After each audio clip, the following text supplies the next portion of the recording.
Hello, my name is Tonya Marzette-Love. I am currently the Corrective and Restorative Educator for Dalton Riverdale School District 148. As the Corrective and Restorative Educator, I am the Social Emotional Learning Specialist as well as the Restorative Justice Specialist in my building. The students come to me with their academic, emotional, or any other needs that they have in the building. I am the go-between between the disciplinarian that we call our safety facilitator and the social worker. We work very closely together, and before the student receive any consequences, they come through me. When it comes down to education for myself and how I am as a learner, I think I first must talk about my own study habits. One of the things that I need in the background before I can study and concentrate, I have to have either music or the television playing in the background. Simply because I'm the youngest of 11. There's always noise in my house. So it was never really a quiet moment. So it may sound strange, but the television or the music playing in the background is kind of a distraction for me to block out the quiet.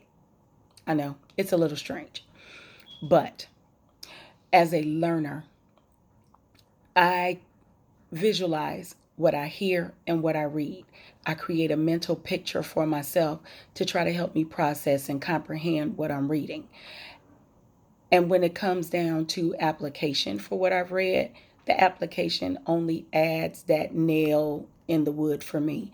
It only makes it a little bit more, um, I guess I can say it makes it a little bit more concrete for me when I apply what I learn. But by the time I apply it, I already have this mental picture of how it should happen, what it should be, or how it should go.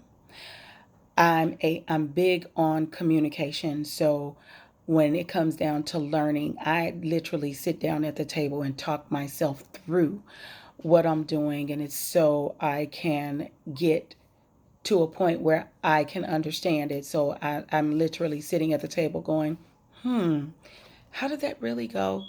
Oh no, I don't understand that. I have to go back. Even for creating this video, this is like take number 7, and I've stopped it like several times. So when it comes down to adding technology to anything that I'm learning or applying, I'm not afraid of technology. I wasn't raised with it in my hands. I didn't come across real technology till probably high school, my sophomore year. And that was when I ran into that wonderful big data processing machine that some of you may not understand, but I'm proud to say that as a 50-year-old, I've come very far.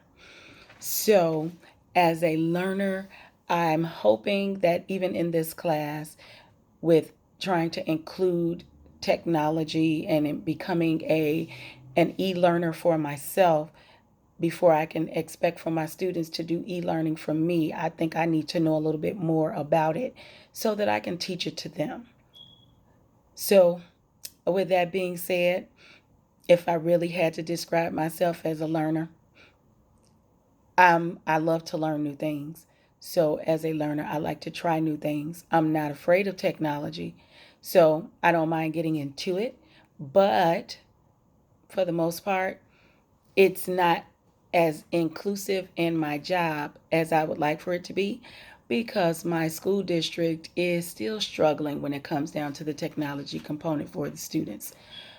Um, Even now, with COVID-19 and everything else, as a teacher, when we were pushed home, I immediately sprang into action and I utilized software that made whatever I needed to do work.